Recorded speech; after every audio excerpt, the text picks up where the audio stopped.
तो चलो NLM start करते हैं। न्यूटन लॉ ऑफ मोशन पता है ना। फोर्स क्या होता है? A pull of push which can cause change in the state of motion is known as force. सही बात है। स्टेट ऑफ मोशन यानी वेलोसिटी का चेंज जो कर दे उसको बोलते हैं फोर्स। फोर्स क्या कर चेंज कर सकता है? फोर्स मैग्नीट्यूड भी चेंज कर सकता है, डायरेक्शन भी चेंज कर सकता है। ठीक है। फोर्स कितने तरीके के होते हैं? 4 तरीके के। इलेक्ट्रोमैग्नेटिक, ग्रेविटेशनल, स्ट्रॉन्ग फोर्स और वीक फोर्स।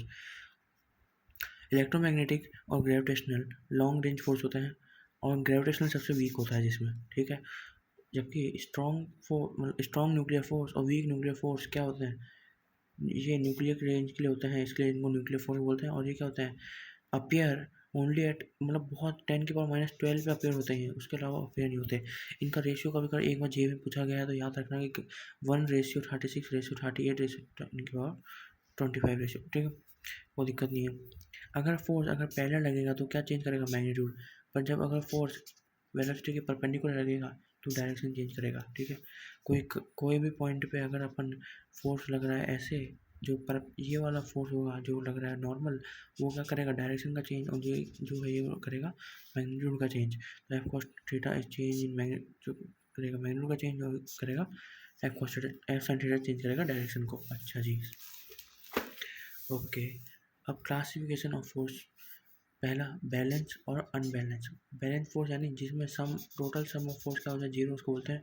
और इक्विलिब्रियम हो जाए उसको बोलते हैं बैलेंस फोर्स है। इसमें वी कांस्टेंट होता है ये। और अगर उससे मतलब जिसमें summation of force total force का अगर 0 है, मतलब इक्विलिब्रियम पे आ गया, इक्विलिब्रियम आ गया यानी या तो वी कांस्टेंट है और वी कांस्टेंट यानी या तो रेस्ट पे होगा बॉडी या फिर यूनिफॉर्म मोशन होगा। यूनिफॉर्म मोशन यानी वी कांस्टेंट। अच्छा, अनबैलेंस फोर्स यानी summation of force not equal to 0। इसमें एक्सेलरेटेड मोशन होता है। ठीक है। और इसमें total summation of force upon M से एक्सेलरेशन निकाल सकते हैं, इसमें भी चेंज होता है। Static equilibrium, number of force act on a body and body remains at rest, इसको बोलते हैं स्टैटिक इक्विलिब्रियम यानी स्टैटिक ऑन रेस्ट। और रेस्ट का इक्विलिब्रियम, मैंने F2 के अंदर खींचा, F1 से खींचा, दोनों बराबर लगे तो बराबर। अगर टांगते हैं अपन तो F किसी भी ब्लॉक को अपन टांगते हैं तो F टेंशन या फिर F उसको बैलेंस कर लेते हैं mg को, उसको बोलते हैं स्टैटिक इक्विलिब्रियम। अगर 3 फोर्सेस स्टैटिक इक्विलिब्रियम में है यानी F1 अपॉन उसका साइन पीछे वाला एंगल अपॉन F2 अपॉन उसके पीछे वाला एंगल यानी sine theta 2 upon F3 upon उसके इन दोनों पीछे वाला एंगल, इसको अपन लामिस थ्योरम से भी जानते हैं। अच्छा जी, न्यूटन की लॉ की बात कर लेते हैं। पहला लॉ होता है, पहली बात तो inertia directly proportional to mass, यानी जितना ज़्यादा इनर्शिया उतना ज़्यादा मास। ठीक है। अच्छा, property of body to resist change in the state of motion, कि मतलब देखो कोई बॉडी अगर रेस्ट पे है या मोशन में है तो वो वही चाहेगी जब तक उस पर कोई एक्सटर्नल फोर्स नहीं लगे, उसको बोलते हैं फर्स्ट लॉ। अच्छा, दूसरा लॉ का कहता है कि summation of force indirectly is equal to M A. ठीक है। और इसको अपन D V by D T से रिप्रेजेंट करते हैं और पी को अपन एम वी लिख सकते हैं और यहाँ से अपन M D V by D T लिख सकते हैं। ये इसमें अपन रॉकेट प्रॉब्लम में याद आता है, याद करो कि क्या करते हैं, डेल एम भी चेंज होता है तो D M by D T into V plus M into D V by D T से ऐसे अपन एक रॉकेट प्रॉब्लम में करते हैं। ठीक है। इसको अपन रेट ऑफ चेंजिंग इक्वेशन में बोलते हैं। थर्ड लॉ की बात करते हैं। थर्ड लॉ का कहता है सर, थर्ड लॉ कहता है कि force always in pair.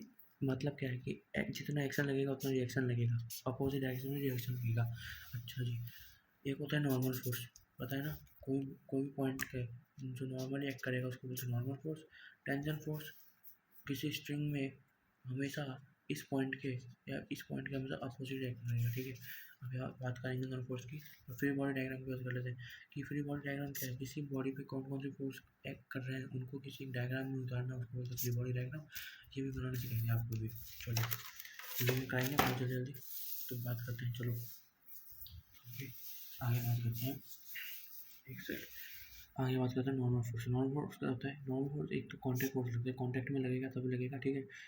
Always normal direction, उसको बोलते हैं नॉर्मल फोर्स। अगर ये पेरेंटली है इसके लिए नॉर्मल, इसके लिए नॉर्मल परपेंडिकुलर है, ये N1 यहाँ पे होगा और इसके लिए भी N2 यहाँ होगा। एक और खास बात क्या है नॉर्मल की, कि इन केस ऑफ सर्कुलर या spherical cylindrical object normal force always passes through the centre of object, centre of object से पास करेगा हमेशा नॉर्मल। ठीक है, कोई दिक्कत की बात नहीं है, तो याद रखना जी में पूछ चुका है अभी। ठीक है। अच्छा, आगे बात करते हैं कि एबीडी बना के देखते हैं। चलो एबीडी ऑफ N1 बनाते हैं अपन। इसका एबिलिटी ऑफ M1 मास 1 के वो इसके लिए नॉर्मल ऊपर एक कर रहा है, ये रहा N1, mg नीचे एक कर रहा है, M1 जी यहाँ आ गया। इसके लिए एक N3 इधर लग रहा है कुछ थीटा एंगल पे, यहाँ पे ये थीटा तो ये भी थीटा होगा, ठीक है, ये थीटा। तो N3 को अपन फिर किसमें N3 cos थीटा और N2 sin थीटा में छोड़ सकते हैं। M2 के लिए बनाएंगे तो जो N3 यहाँ नीचे लग रहा था उसके लिए N3 ऊपर लग जाएगा, M2 जी इसके नीचे लगेगा ही, सही बात है, और N2 ऊपर लगेगा, ठीक है, कोई दिक्कत की बात नहीं, एबिलिटी बनाना सीख जाओगे। सिलेंड्रिकल ऑब्जेक्ट है, जैसे सिलेंड्रिकल ऑब्जेक्ट है, इनका जो नॉर्मल है दोनों का वो यही सेंटर से पास करेगा, ठीक है, ओके, हमेशा याद रखने का। अब बात करते हैं टेंशन, सबसे इंपॉर्टेंट फोर्स ऑफ टेंशन और एक्ट अलोंग इस लेंथ ऑफ स्ट्रिंग, हमेशा लेंथ ऑफ स्ट्रिंग के अलोंग एक्ट करेगा। दूसरा direction of tension always from tied end to points, tied end या points to points of contact of string, हमेशा tied end से होगा, ठीक है, उसका direction.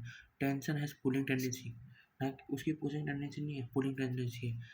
N ideal string through out its length tension remain constant, कि कोई भी अगर मैं बात करूँ कोई भी लेंथ है उसके यहाँ लूँ यहाँ लूँ यहाँ लूँ, हर जगह टेंशन क्या होगी, सेम। अच्छा जी, अब वीडियो बना के देख लो सर, ये टेंशन टी ऊपर लगेगा, हमेशा पॉइंट की अवे भागेगा ही, तो टी इधर, इसके लिए टी इधर, इसके लिए टी इधर, इसके लिए टी इधर। तो टी किसको बैलेंस कर रहा है असल में, टी बैलेंस कर रहा है एम जी को। और अपन अगर छोटे वाले का बड़े वाले का बनाते हैं तो उसके लिए नॉर्मल एन वन ऊपर एक्ट कर रहा है, एम जी नीचे एक्ट कर रहा है। इसके लिए एक टेंशन जो टच में है तो टेंशन टी एक नीचे लग रहा है और एक टेंशन टी इधर लग रहा है, ये वाला, समझे। अच्छा, इसके लिए बात करें एम के लिए, एम के लिए एक टेंशन टी ऊपर लग रहा है, एम टू इधर लग रहा है और एम जी इधर लग रहा है। अच्छा जी, ओके, हमारा वीडियो बनाते हैं, चलो चलो हमारा वीडियो बनाता है कि ये वेज है, उसके ऊपर एक मास है, मास का एक नॉर्मल इधर लगेगा, नॉर्मल इधर लगेगा, ठीक है, एक टेंशन टी इधर लगेगी, एक पॉइंट का वे भागेगी भागेगी, ठीक है, एन वन है। अब वीडियो बनाते हैं किसका, एम की बात करते हैं, वीडियो ऑफ एम। तो एम के लिए क्या देखा अपन ने, नॉर्मल किधर लग कर रहा है, नॉर्मल ऊपर एक कर रहा है और एम जी नीचे कर रहा है, सबसे पहले वो बनाए करो।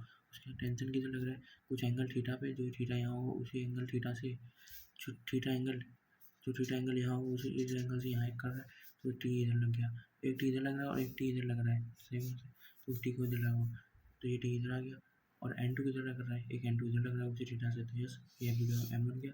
यहाँ से वीडियो ऑफ स्मॉल एम भी बन सकता है, कैसे, एन टू ऊपर कर रहा है, कुछ थीटा ये है, एम वन जी इधर है, थीटा ये है, ओके, कोई दिक्कत नहीं है। और एग्जाम्पल ये है, इनको आप थोड़ा खुद समझने की कोशिश करना। ये एम अटैच नहीं है, एन टू के साथ अटैच है, सॉरी, ये बॉडी के साथ अटैच है, तो एन टू इधर लगेगा, ये एन टू लगेगा, ये एन वन लगेगा, इसमें एन टू लगेगा, तो एक टी प्लस, तो देखा जाए तो टी प्लस एम जी और एन टू फोर्स लगेगा किस पे, बड़े स्मॉल की बात कर रहे हैं अपन, सही बात नहीं, नॉर्मल इधर कर रहा है, टेंशन टी ऊपर लग रहा है और एम जी इधर लग रहा है। इसके लिए बात करेंगे, इसके लिए एन टू किधर लग रहा है, इधर four T, T plus T plus T plus T, four T इधर कर रहा है, ऊपर और एम जी इधर है, ठीक है। अच्छा जी, इतना पूरा डायग्राम हो गया, आप रिविजन इतना ही है, और जल्दी बात करते हैं।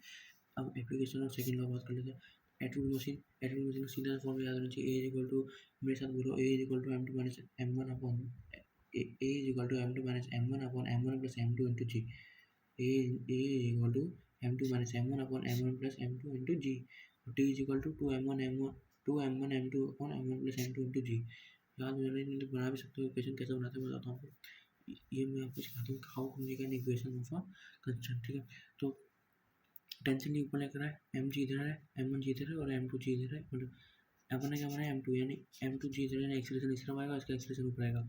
तो क्या करना है, जो एक्सीलरेशन डायरेक्शन में उसको पॉजिटिव लेना है, टेंशन को पॉजिटिव लेना है, माइनस करना है जो अपोजिट है, एम वन जी नीचे लग रहा होगा तो M one G is equal to किसके बराबर होगा, एम वन ए के। इसके लिए क्या लिखा जाएगा, एक्सीलरेशन नीचे की तरफ, तो एम टू जी इसमें पॉजिटिव होगा, minus T is equal to M two A, और इन दोनों को सॉल्व करने के बाद जो रिलेशन आता है इसको आप याद कर लेना, बहुत जल्दी करोगे कुछ ना, वीडियो बना सकते हो, ठीक है। एक और एग्जांपल है, इसको आपको खुद को सॉल्व करना है, बाकी इसका सॉल्यूशन साथ में है ही, ओके। डिवीजन कर रहे हैं जो थोड़ा, तो वैसे स्पेसिफिक केस में, जैसे ये एक केस है कि इसमें क्या होता है, जैसे मैंने कहा अभी अनबैलेंस फोर्स है, तो यानी अनबैलेंस फोर्स का एक्सप्रेशन क्या होता है, समेशन ऑफ फोर्स यानी 60 अपॉन टोटल मास, तो एक्सप्रेशन होता है 4। अब एक के लिए एफ बनाते हैं, चलो एक के लिए एफ बनाएंगे तो फोर्स स्टार्टिंग लग रहा है, कुछ टेंशन टी एक्स इस साइड लग रही है, नॉर्मल एन लग रहा होता है, 6 इधर लग रहा है, तो एफ माइनस टी एक्स इसको बैलेंस कर रहा है 6 को, क्योंकि एक्सेलरेशन की डायरेक्शन में है ना। अच्छा, तो यहाँ से टी एक्स कितना आ गया, 6.5 न्यूटन। एफ बनाओ ऑफ बी की, तो बी के लिए क्या हो रहा है, टी एक्स इधर एक कर रहा है, कुछ टी वाई इधर एक कर रहा है, 5 और एन बराबर है, ठीक है। यहाँ से 5a हो जाएगा, तो T X minus T Y equal 5 है, और यहाँ से टी वाई हो जाएगा 16 न्यूटन। उसी के लिए बनाओगे तो टी वाई इधर और कोई फोर्स है ही नहीं, इधर 0 है, तो टी वाई डायरेक्ट 16 हो जाएगा। ओके जी, एक और क्वेश्चन देखो, यहाँ टेंजेंट टी, यहाँ साइन सी, यहाँ पे अब यहाँ आपको 3 इक्वेशन बनेगी। पहले तो इसकी एबिलिटी बनेगी एक इक्वेशन, एक इसकी एबिलिटी इक्वेशन बनेगी, और एक बनेगी कांस्टेंट इक्वेशन, जो ये अपन ने सीखा था पहले। ओके, एक बात करना फिर, चलो बात करते हैं concept of weighing machine. A weighing machine always measure the normal reaction of an reaction acting on a kgf यानी किलोजूल, ठीक है, kilojoule force, 1 kilojoule force equal to G newton. Reading होती है नॉर्मल अपॉन जी को बोलते हैं अपन। एक तरह से वेइंग मशीन क्या रीड करता है, नॉर्मल अपॉन फोर्स, ठीक है। सपोज करो कि ये कोई लिफ्ट में खड़ा है और इस कोई सिस्टम है, उसके अंदर 40 किलो की जो मशीन है, 80 किलो का बंदा खड़ा है, ठीक है। अच्छा, इसमें नॉर्मली हैक करेगा, इस पर नॉर्मली हैक करेगा, ठीक है। यहाँ टेंशन टी होगी, इसने हाथ पकड़ रखा था, सेम स्ट्रिंग यहाँ टेंशन टी यहाँ पे भी होगी, वो टूटी होगा। तो असल में अपन डायरेक्ट भी कर सकते हैं टूटी को, एक तरह से सिस्टम का पार्टिकल हो गया, एक तरह से पूरा सिस्टम हो गया एक तरह से। तो सिस्टम टूटी किसको बैलेंस कर रहा है, 120 न्यूटन को, यानी टी इक्वल डायरेक्ट 600 न्यूटन लिख सकते हैं अपन। और इसका एक और तरीका कि कैबिन के लिए क्या बनाएंगे अपन, एफबीडी के लिए टी ऊपर लग रहा है, 40G प्लस नॉर्मल एक नीचे लग रहा है, और इस पे है रेस्ट पे, तो T equal to 40G plus 9 हो जाएगा। दूसरा मैन के लिए बात करेंगे, तो मैन के लिए बात करेंगे तो टी प्लस नॉर्मल ऊपर कर रहा है और 80G से बैलेंस कर रहा है, तो यहाँ से अपन दोनों सॉल्व करने का नॉर्मल और वो दोनों निकाल सकते हैं। अच्छा जी, अच्छा ये भी बात कर ली। सर स्प्रिंग फोर्स का होता है, स्प्रिंग फोर्स कुछ नहीं है, इसको आप एक तरह से मान लो कि restoring force is directly proportional to deformation length. ये बहुत एक खतरनाक स्टेटमेंट है, याद रखना। ये बहुत सारे क्वेश्चन आप करोगे जेई में आसानी से। F R is equal to minus का के एक्स, इसको बोलते हैं। अच्छा, restoring force is always exerted on both end of the spring in opposite direction में करेगा। तो कुछ नहीं, आपको जब भी स्प्रिंग लगेगा उसको टेंशन की तरह मानो, टेंशन की तरह एक्ट करो, और टी इज इक्वल टू फिर के एक्स मान लो, बस टेंशन की तरह मानो, फिर टी इज इक्वल टू के एक्स बनाओ, फिर इक्वेशन में टी मान के सॉल्व कर लो, फिर ठीक से बराबर फिट करके आंसर निकाल लो। अच्छा जी, चलिए सूडोफोर नाम तो सुना, क्या आता है। सूडोफोर कुछ नहीं है, pseudoforce appear to be act on a body when seen by an observer, यानी अपन खड़े हैं और ट्रेन चल रही है, या फिर अपन ट्रेन में बैठे हैं, चलो अपन ट्रेन में बैठे हैं, वो आदमी खड़ा है, तो अपन को क्या दिखेगा, ये मूव कर रहा है। और असल में होगा क्या कि असल में मास ऑफ ऑब्जेक्ट जो अपना है, ठीक है, मास ऑफ ऑब्जेक्ट जो अपना है और एक्सीलरेशन ऑफ ऑब्जर्वर जो अपन देख रहे हैं, कि उस अगर पेड़ अपन को मतलब ज़्यादा स्पीड से भागते हुए दिखेंगे, या फिर अपन को एक आदमी, अपन को पेड़ ज़्यादा जोर से भागते हुए दिखेंगे, क्योंकि उसका मास ज़्यादा है, तो उसका एक्सीलरेशन सूडो फोर्स ज़्यादा होगा तो जल्दी भागेगा।